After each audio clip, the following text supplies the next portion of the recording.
Aqui estão eles, Marcos e Julie, os únicos sobreviventes que não sucumbiram ao apocalipse. Ainda na adolescência, os dois estão no auge de suas vidas, pelo menos quando se trata de procriação. A boa notícia é que eles estão apaixonados, um pelo outro. Mas conseguirão repovoar a Terra? Todos vocês sabem que existe uma versão da história humana que envolve duas pessoas se envolvendo e dando início à humanidade. Esses dois amantes apaixonados eram Adão e Eva, um casal que fez do Jardim do Éden sua casa. Não estamos exatamente certos que tipo de comida eles tinham para sustentar suas vidas no jardim. Mas provavelmente um pouco mais do que a fruta proibida. Quanto a Marcos e Julie, a comida de sobra em seu planeta solitário. A velha esfera azul não foi atingida por um asteroide ou algo igualmente cataclísmico. Foi uma inteligência artificial com visão de futuro que apagou tudo. Mas depois se destruiu antes de poder eliminar os últimos dois humanos. Os animais ainda estão por aqui, e a inteligência artificial foi programada para garantir a sustentabilidade da Terra a qualquer custo, e depois que descobriu que os humanos estavam prestes a destruir o planeta, a única coisa racional a fazer foi eliminar todos os humanos. Mas afinal, quem foi o infeliz que desenvolveu tal tecnologia?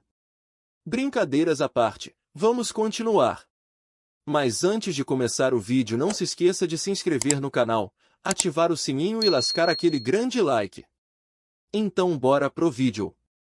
Nos primeiros meses, Marcos e Julie não pensaram muito em recomeçar a humanidade. Passaram a maior parte do tempo frequentando casas de pessoas ricas e dirigindo carros velozes. Julie quase bateu em uma árvore um dia, e depois disso o casal decidiu não correr muitos riscos. Havia assuntos sérios para cuidar. Felizmente, eles viviam no Brasil, no Rio de Janeiro, o que, devido ao clima ameno, significava que o casal não precisava se preocupar com coisas do tipo um inverno rigoroso, terremotos e tempestades. Vamos começar dizendo que, embora o apocalipse tenha sido um fato triste, esses dois tiveram muita sorte de ter escapado de tal tragédia. Eles também tiveram a vantagem adicional de não serem parentes. Isso é algo bom, porque estudos mostraram que quando crianças nascem de pessoas que são parentes, há uma taxa mais alta de mortalidade infantil. Mesmo que as crianças sobrevivam, há uma chance muito maior de que essas crianças nasçam com algum tipo de defeito. No entanto, os descendentes de Julie e Marcos podem nascer saudáveis, mas e quanto aos descendentes dos descendentes? É daí para frente que as coisas se complicam. Em um estudo realizado na Tchecoslováquia entre os anos de 1933 e 1970, cientistas observaram as crianças de pais que eram parentes de primeiro grau. Primeiro grau significa alguém ligado à família diretamente. E se eles procriassem com essas pessoas, isso geralmente não é algo aceitável. Mesmo se primos de primeiro grau se relacionarem, a prole tem o dobro de chances de ter um defeito de nascimento. Nesse estudo, as crianças nascidas de pais de primeiro grau não tiveram resultados positivos. 40% delas apresentaram deficiências muito graves. 14% delas morreram devido às suas deficiências. Temos um exemplo de vida real disso, como a de um homem que você pode pensar que estava tentando aumentar a população de seu país. Esse homem era o rei Chulalongkorn, da Tailândia, que governou de 1868 a 1910. O cara fez muitas coisas boas para modernizar seu país e também foi um prolífico gerador de filhos, assim como seu pai, o rei Mongkut, que teve um total de 82 filhos. Um deles foi Chulalongkorn. Seguindo os passos de seu pai, Chulalongkorn teve muitas esposas, concubinas e amantes, totalizando 116 mulheres no total. Para manter a linhagem pura, várias de suas parceiras, com quem teve filhos, eram na verdade suas meias-irmãs. Naquela época, ainda não estava claro quão prejudicial era o cruzamento entre parentes. Mas a prova logo se tornou evidente, por assim dizer. Ele teve um filho com sua meia-irmã, chamado Daxinajar. A criança morreu poucas horas após o nascimento. Ele teve 8 filhos com sua meia-irmã, Safon-Vatana. Um deles viveu apenas 3 dias e a maioria deles não chegou à idade adulta. Vatana mesma viveu até uma idade avançada de 93 anos. Ela era fruto desse cruzamento entre parentes. Na verdade, se você pesquisar o que aconteceu com os 77 filhos dele, verá que muitos, e estamos falando de muitos, não viveram muito tempo. Muitos deles morreram quando ainda eram bebês. Muitos outros morreram por volta dos seus 20 a 30 anos. A realeza europeia também tinha o hábito de manter as coisas em família. Para garantir que a linhagem sanguínea fosse pura, e também para assegurar que o dinheiro e propriedades permanecessem na família, após o falecimento de alguém. A consanguinidade europeia nas famílias reais era muito evidente na dinastia Habsburgo-Espanhola. Os descendentes muitas vezes eram fracos e doentes. Também havia a famosa deformidade chamada de mandíbula de Habsburgo. Naquele período apocalíptico a internet estava indisponível, no entanto, Marcos e Julie tinham acesso a livros e bibliotecas, e sendo as pessoas prudentes que eram, eles estudaram sobre consanguinidade. E após lerem alguns livros sobre o assunto, perceberam que, não muitos dos filhos do rei Chulalongor que teve com suas irmãs, tiveram vidas razoavelmente normais, embora seja difícil encontrar crianças que tenham vivido além dos 40 anos. Marcos e Julie agora estavam certos de que um pequeno grupo genético levaria a uma futura descendência de crianças fisicamente e mentalmente doentes quando seus próprios filhos começassem a procriar. E diante da situação atual, eles não tinham muitas escolhas. E assim eles começaram a trilhar um caminho sem volta, começaram a procriar. E logo Julie engravidou do seu primeiro filho, e foi um menino. Então o nomearam Cal. Depois tiveram outro filho e o nomearam Asher. Que falta de sorte, pensaram eles. 2 meninos. Anos depois, Cal acidentalmente matou Asher quando estavam brigando por causa de brinquedos. Logo após Marcos e Julie tiveram um terceiro filho e o nomearam Sebastian. Outro menino. Com pouco a fazer, esses 2 últimos humanos adultos continuaram tendo filhos, tantos quantos fosse possível, dadas as limitações naturais de envelhecimento de Julie.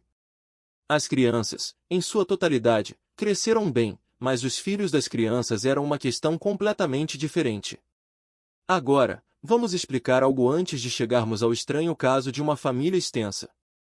Você já ouviu falar daquela coisa chamada DNA?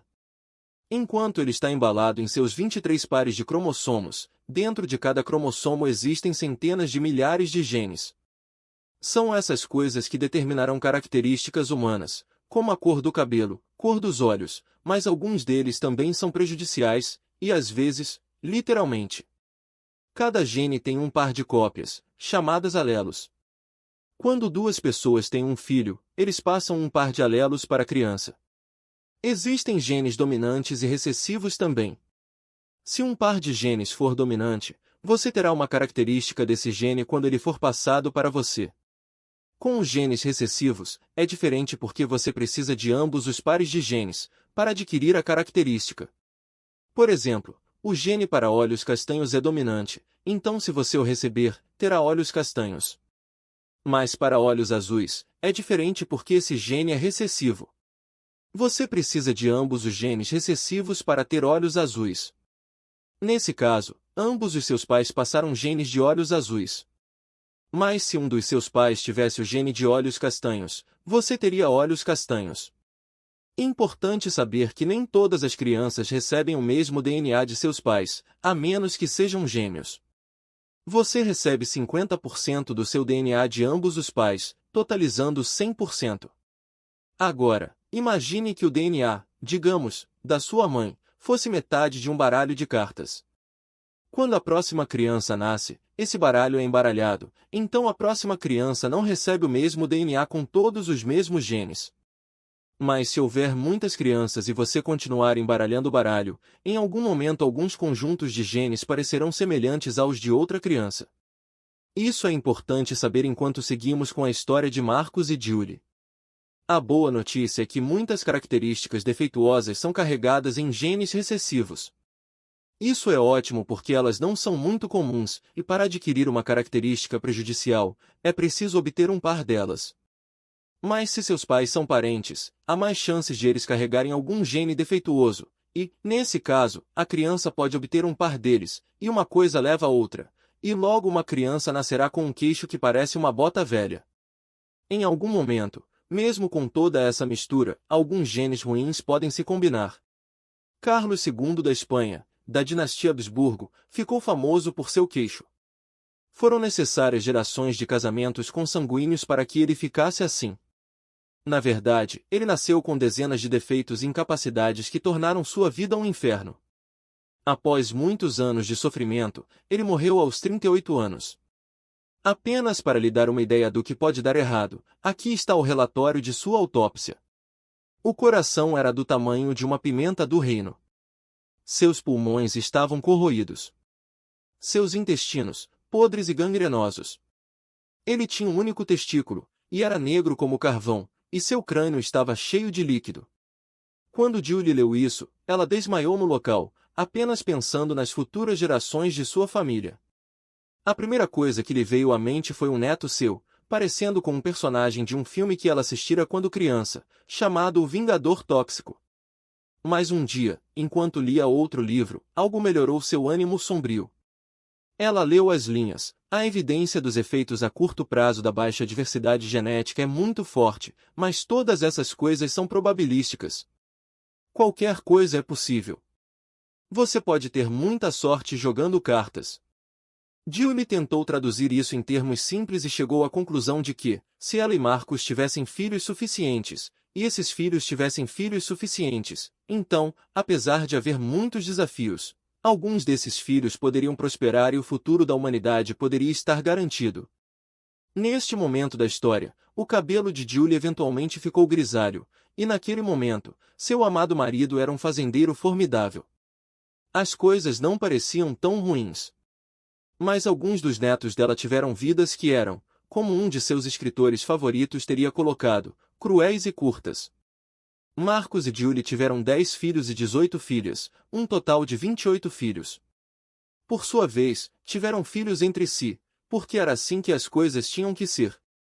A evolução realmente quer que nos sintamos atraídos por pessoas geneticamente diferentes de nós, mas o futuro da humanidade exigia que eles se contentassem uns com os outros. Julie ainda estava preocupada, depois de ler que quanto mais chances de defeitos, mais ocorre a endogamia, como aconteceu com os Habsburgos. Se ao menos Julie soubesse que genes todos os seus netos tinham, ela poderia combiná-los com segurança, para que as crianças não nascessem com problemas de saúde, mas isso não era possível. No entanto, ela tinha uma razão para algum otimismo, quando leu sobre as pessoas da pequena ilha chamada Pingalop, que viviam longe do mundo agitado no Pacífico Ocidental. No século XVIII, esses indivíduos quase foram aniquilados por um tufão que atingiu a ilha. No entanto, 20 deles conseguiram sobreviver e, com o passar das gerações, prosperaram no processo de repovoamento da ilha. Curiosamente, cerca de 10% dos habitantes da ilha nasceram com daltonismo, uma característica que só se manifestou após a quarta geração de indivíduos. Lendo o texto acima, Julie ficou animada, tendo em vista que nem todo mundo tinha a deficiência.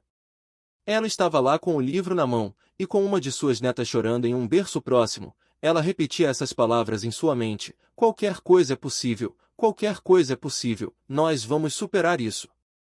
Ela disse baixinho e com determinação, e mesmo que pelo canto do olho ela tenha visto um de seus produtos menos bem-sucedidos rindo, enquanto lançava uma lata de aerosol em uma pequena fogueira. Ainda havia um longo caminho a percorrer, e o que é chamado de efeito fundador ainda estava em pleno andamento, significando uma profunda falta de diversidade genética à medida que as gerações se cruzavam.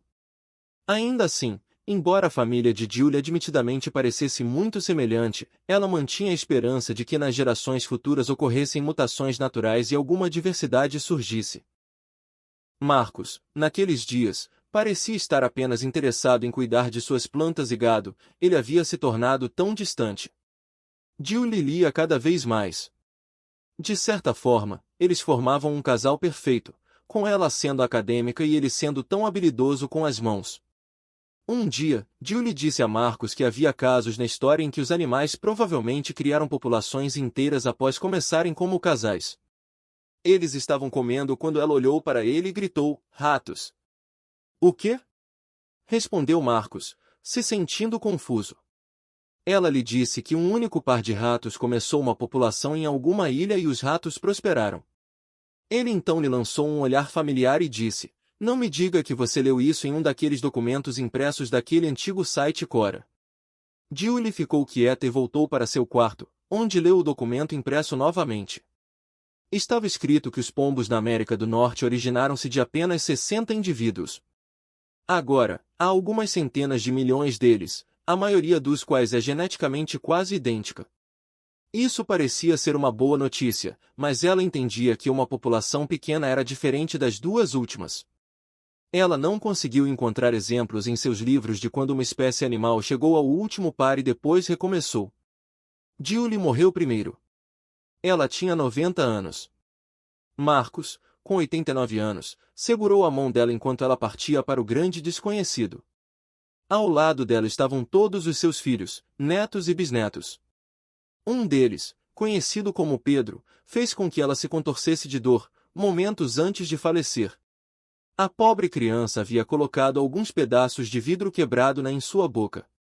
Mas Julie se lembrou de algumas palavras escritas por um cientista em 2015. Se o mundo todo fosse fundado por duas pessoas, seria preciso ter muita sorte na loteria genética, muitas vezes. Marcus e Julie talvez tivessem tido sorte, mas, enquanto Julie dava seu último suspiro, ela simplesmente não poderia saber. Rodeada por todos aqueles rostos, as coisas não pareciam tão ruins. No entanto, ela sabia que as coisas poderiam tomar um rumo terrível. Ela também sabia que há muito tempo alguns pesquisadores disseram que seriam necessárias 98 pessoas não relacionadas para repovoar um planeta. Mas ali estava ela, olhando para pessoas que haviam surgido dela e de Marcus. Então, poderia acontecer de verdade? Seria possível a repopulação do planeta, por esses dois indivíduos? A resposta é sim, poderia acontecer. Mas, como esses cientistas disseram, seria preciso muita sorte. Talvez, se isso tivesse ocorrido, milênios à frente, a história de Marcus e Julie, a ávida pesquisadora e o jovem do campo, não seria acreditada por ninguém. A verdade é que os cientistas não têm certeza de como ocorreu nossa evolução inicial, mas eles definitivamente não sustentam a ideia de que tudo começou com duas pessoas desejosas no Jardim do Éden. Eles reconhecem que havia diversos tipos de seres humanos vivendo na África, cerca de 2 milhões de anos atrás, como o Homo habilis e o Homo erectus, e levaria bastante tempo até que o Homo sapiens e Neandertais surgisse. Portanto, em resumo, não podemos considerar que houve apenas uma pequena diversidade genética no início das coisas. Com isso em mente, não podemos comparar o caso de Marcus e Julie com algum episódio do passado. A única suposição que podemos fazer é que, se duas pessoas fossem deixadas sozinhas no planeta, talvez tivessem a capacidade de repovoá-lo. Essa é uma possibilidade remota, mas pelo menos Marcus e Julie tentaram. Conta aí! Você acha que duas pessoas realmente conseguiriam repovoar todo um planeta com sucesso? E se isso realmente acontecesse, você queria ser uma dessas duas pessoas? Deixa aí nos comentários a sua opinião. E se você gostou, não esquece de se inscrever no canal, ativar o sininho e deixar seu like. Essa atitude vai ajudar muito o canal, e não vai te custar nada. Um forte abraço! Até o próximo vídeo!